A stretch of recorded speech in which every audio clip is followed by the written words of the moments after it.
Hello everyone, आज है 25 मई और आज इस वीडियो में हम बात करने जा रहे हैं फ्यूचर रिटेल के बारे में, जिनको हम बिग बाजार के नाम से भी जानते हैं। काफी बड़ा रिटेल चेन का उनका बहुत बड़ा बिजनेस है, लेकिन शेयर पिछले काफी वक्त से काफी ज्यादा गिरावट झेल रहा है। काफी बड़ी गिरावट हमें इसमें देखने को मिल चुकी है, तो इस वीडियो में हम बात करेंगे कि यहाँ पर अभी चल क्या रहा है और खरीदारी करने का यहाँ पर कोई चांस है कि नहीं। और जैसे कि खबर भी आ रही थी कि भैया अमेजोन भी यहाँ पर स्टेक खरीद सकता है, तो उसके बारे में भी हम बात करेंगे। लेकिन उससे पहले अगर आपने अभी तक चैनल को सब्सक्राइब नहीं किया है तो प्लीज अभी इसे सब्सक्राइब कर लीजिए, क्योंकि आगे भी बहुत सारे वीडियोस हैं जो आपको काफी ज्यादा हेल्प करेंगे। तो चलिए शुरू करते हैं। तो जैसे कि आप देख सकते हैं कि फ्यूचर रिटेल अभी 70 रुपए के आसपास ट्रेड कर रहा है। पिछले एक महीने की हम बात करें तो पिछले एक महीने में 25% की भयंकर गिरावट है। 102 रुपए के ऊपर शेयर था, गिरावट आई 73 पर पहुंचा, फिर तेजी आई 84 पर आया। अब कंटिन्यूसली गिरावट है, 70 रुपीज तक शेयर पहुंच गया है।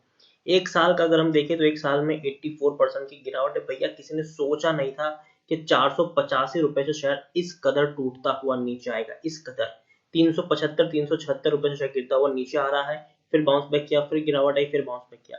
पिछले 3 साल की हम बात करें तो पिछले 3 साल में 77% की हमें गिरावट देखने को मिल रही है। आप देखिए 640 के आसपास से शेयर टूटता हुआ नीचे आया है। और हालांकि अगर हम बात करें 2020 की शुरुआत से, तो हालत और ज्यादा खराब है। जब से लॉकडाउन लगा है इनके बिजनेस की तो हालत बहुत ही ज्यादा खराब हो चुकी है। 64 रुपीज तक का लो ये बना चुका था। 10 साल की अगर हम बात करें तो 10 साल का डेटा अवेलेबल नहीं है, लेकिन जब से इसका आईपीओ आया है तब से लेकर 64 रुपीज तक का लो है। और 2016 से इसका आईपीओ आया था, आप खुद देखिए शेयर 123 124 रुपए के ऊपर था 2017 में। 2016 के एंड में 12 महीने में, या इवन अगर हम 2017 के फर्स्ट मंथ में देखें तो शेयर 130 रुपए के ऊपर था। और 2017 खत्म होते होते वही 130 रुपए का शेयर सीधा 600 रुपए तक चला गया। आप समझ रहे हैं, एक ही साल में 130 रुपए का शेयर 600 रुपए तक गया। 600 रुपए तक इतनी बड़ी रैली आई। उसके बाद गिरावट हम देख चुके हैं और काफी बड़ी ये गिरावट भी है। स्मॉल कैप स्टॉक है, 3,705 करोड़ के आसपास है इसका मार्केट कैप है। एनएससी में देखें तो 10 लाख के आसपास का वॉल्यूम ट्रेड हमें देखने को मिल रहा है। यहाँ पर हम अगर बात करें शेयर होल्डिंग की, तो प्रमोटर अपनी होल्डिंग काफी हद तक गिरा रहे हैं। बहुत बड़ी होल्डिंग प्रमोटर ने गिराई है। जो पहले 49.51% की होल्डिंग थी अब वो 40.31% की है। एफआईएस के पास जो पहले 12.01% की होल्डिंग थी अब वो 12% की होल्डिंग है। म्यूचुअल फंड के पास जो पहले 5.80% की होल्डिंग थी अब वो 5% की होल्डिंग है। इंश्योरेंस कंपनी के पास जो 0.90% की होल्डिंग थी अब वो 0.05% की होल्डिंग है। तो सब लोग यहाँ पर बिकवाली कर रहे हैं। तो अगर फंडामेंटली अगर हम देखने जाए तो शेयर में खरीदारी करना एक बहुत बड़ा रिस्क हो सकता है, क्योंकि भैया हर कोई बेच रहा है।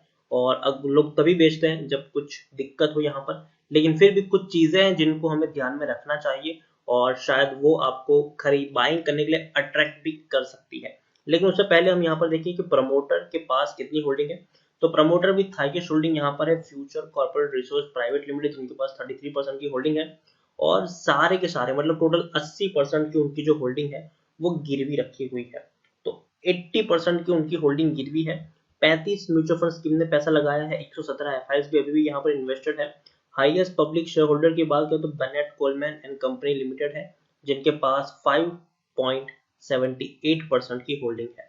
इंडिविजुअल इन्वेस्टर होल्डिंग 3.57% के आसपास देखने को मिल रही है। और अगर आप यहाँ पर देखिए फ्यूचर रिटेल को जो सबसे बड़ा जो ब्रांड है, जिनको हम ये उनकी वेबसाइट्स है, और बिग बाजार के नाम से भी हम इसको जानते हैं। और अगर आप शहरों में रहते हैं ये है, या फिर अगर आप छोटे मोटे किसी भी शहर में रहते हैं, तो बिग बाजार का बहुत ही बड़ा मॉल आपको अपने शहर में मिल जाएगा। एक नहीं, कई सारे बड़े शहरों में इनके मॉल्स देखने को मिल जाते हैं। और आपको एक नहीं काफी सारी रेंज ऑफ वैरायटीज भी यहाँ पर मिल जाती है। तो लेटेस्ट अपडेट थी यहाँ पर कि भैया Amazon future group in talks over future retail stakes है। तो वही खबर थी, और ये खबर एक्चुअली पुरानी है और उसके बारे में बात करना जरूरी, इसीलिए एक्चुअली मैंने इसके ऊपर वीडियो भी बनाया था। लेकिन खबर पुरानी है। और उस वक्त अभी पुरानी मतलब हम कह सकते हैं कि 7 मई को ये खबर आई थी, और बातचीत चल रही थी भैया स्टेक सेल को लेकर। क्योंकि अगर हम बात करें फ्यूचर रिटेल के ऊपर कर्जा बहुत ज्यादा है, बहुत ज्यादा कर्जा है और कर्जे के बोझ के तले कंपनी दब रही है, बर्बाद हो रही है। और इसीलिए आप देख रहे हैं कि बहुत ही कम वक्त में 500 रुपए का शेयर 100 रुपए से भी कम प्राइस पर ट्रेड कर रहा है, वो भी 1 साल से भी कम वक्त में। ये हालत देखने को मिल रही है। तो यहाँ पर यह है कि इनिशियली टॉक्स में वो लोग बातचीत कर रहे हैं कि भैया किस तरीके से वो आने वाले दिनों में इसको आगे ले जाएंगे। अगर अभी तक श्योर नहीं है कि ये जो डील है वो होगी ही होगी, लेकिन हाँ बातचीत जरूर है।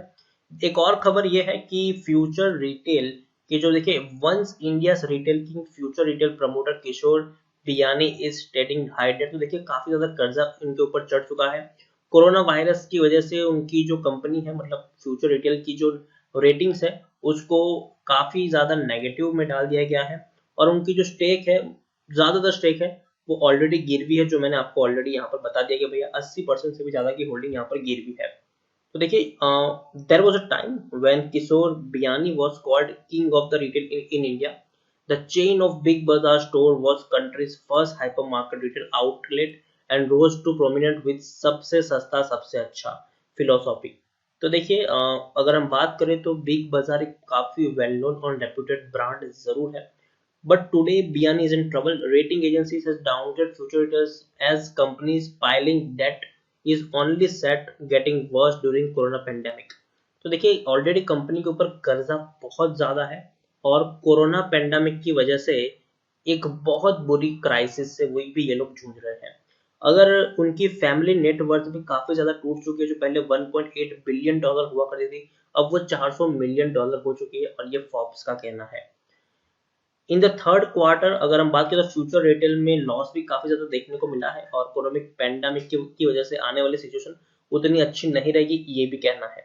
By March 2020 rating agency ICRA has already place a negative rating on Biyani's company. तो देखिए आईसीआरए ने ऑलरेडी मार्च महीने में इनकी कंपनी को नेगेटिव रेटिंग में डाला था। ICRA noted that the increase in debt is mainly on account of increase in debt of the operating companies with total of debt. अगर हम बात करें तो भैया कंपनी के ऊपर 12,775 करोड़ से भी ज्यादा का कर्जा चढ़ चुका है। और ये वाकई में एक बहुत बड़ी चिंता की खबर है, क्योंकि भैया बहुत सारी कंपनियां कर्जे के बोझ तले दब के बर्बाद हो गई है।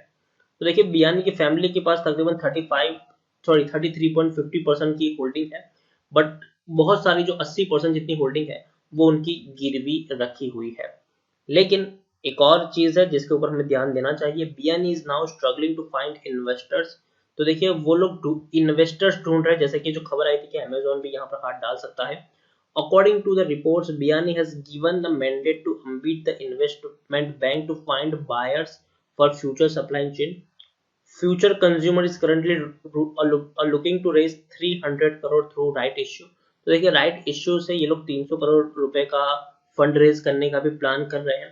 उसके साथ साथ रिपोर्ट्स भी आई थी कि वो कुछ हिस्सा जो है वो बेचना चाहते हैं फ्यूचर रिटेल में, और वो अमेजोन एंड ब्लैकस्टोन इन दोनों में से किसी एक को या दोनों को भी बेच सकते हैं, जिस तरीके से डील होती है। In January 2020, Amazon has already signed a long-term business agreement with Kishore Biani Future Group. As per the deal, Amazon will become Future Retail's authorized online sales channel. Future Retail's share price has also been battered. तो देखिए यहाँ पर ये हुआ था कि जब 2020 जनवरी में फ्यूचर रिटेल के शेयर प्राइस भी उछाला आया था, जब अमेजोन ने साइन किया था, लॉन्ग टर्म अग्रीमेंट किया था कि भैया हमारी जो ऑनलाइन है और जो ऑनलाइन सेल्स है वो यहाँ से हम लोग करेंगे। और देखने वाली बात होगी कि आने वाले दिनों में किस तरीके की सिचुएशन देखने को मिल जाती है।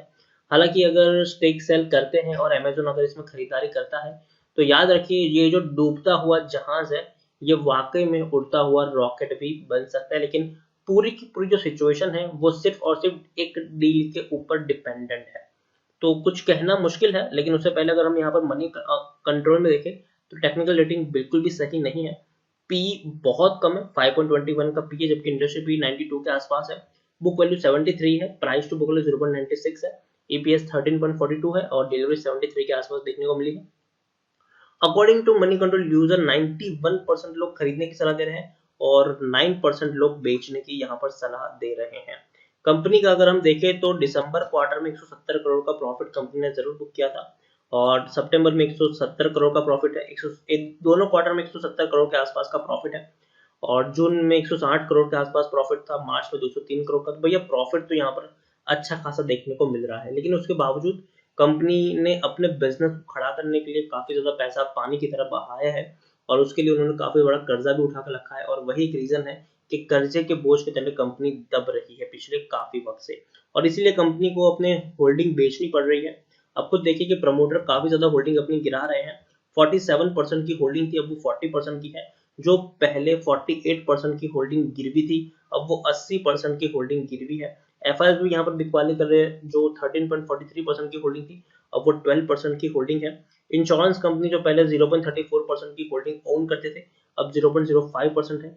और म्यूचुअल फंड पहले 7.47% की होल्डिंग ओन करते थे, अब 5% की होल्डिंग है।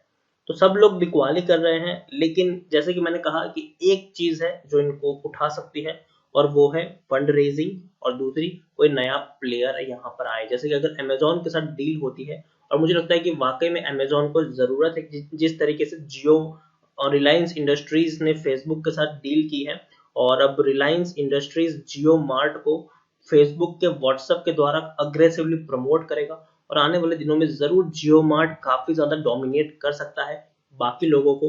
तो ऐसे में अमेजोन को भी एक जरूरत पड़ेगी किसी ना किसी प्लेटफॉर्म की, और फ्यूचर रिटेल शायद उसके लिए एक बढ़िया प्लेटफॉर्म साबित हो सकता है। लेकिन फिर भी वो सारी बात की बात है, वो हम अभी से कहना बहुत ज्यादा मुश्किल है कि क्या होगा, किस तरीके से होगा। लेकिन हाँ, एक बहुत बड़ा जुआ जरूर है।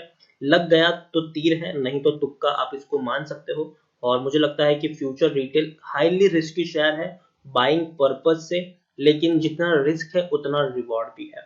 तो देखिए, सारी की सारी सिचुएशन इफ और बट के ऊपर है। अगर डील हो गई तो रॉकेट बनेगा, अगर नहीं हुई तो शेयर आपको कुछ वक्त के लिए गिरावट में भी देखने को मिल सकता है। और कोई ना कोई मुझे लगता है कि आकर इसको खरीद तो जरूर लेगा। बिग बाजार एक बहुत बड़ा वेल नोन ब्रांड है, तो जिस दिन खबर आएगी भैया इसके बिकने की या फिर कोई नया प्लेयर आने की, जरूर शेयर में आपको तेजी देखने को मिलेगी। तो मैं यही कहूंगा कि रिस्क है लेकिन रिवॉर्ड भी है। तो अगर आप खरीदारी करना चाहो तो थोड़ी सी क्वांटिटी खरीद सकते हो, लेकिन इसका मतलब ये कभी भी नहीं है कि आप एक बहुत बड़ी क्वांटिटी यहाँ पर खरीद लो। 1000 शेयर, 2000 शेयर, 5000 शेयर, जी नहीं। इतनी बड़ी क्वांटिटी ऐसे शेयर में, रिस्की शेयर में खरीदना सही नहीं है। एक छोटी क्वांटिटी आप फंसा सकते हैं, जिससे आपको उतना ज्यादा अगर थोड़ा बहुत गिर भी जाए तो आपको उतना ज्यादा दर्द ना हो, ठीक है। ऐसी छोटी क्वांटिटी आप चाहे तो लगा सकते हैं। रिस्की है इसीलिए छोटी क्वांटिटी लगाइए। ज्यादा बड़ी क्वांटिटी और ज्यादा बड़ा पैसा रिस्की शेयर में लगाना एक अच्छा डिसीजन नहीं होता है। तो इसी के साथ वीडियो को एंड करूंगा। अगर आपको वीडियो पसंद आया हो तो प्लीज इसे लाइक करें, शेयर करें। चैनल पर पहली बार आए तो प्लीज सब्सक्राइब करें, और फ्यूचर रिटेल के बारे में आपका क्या कहना है वो भी आप मुझे कमेंट में लिखकर बता सकते हैं। Thank you.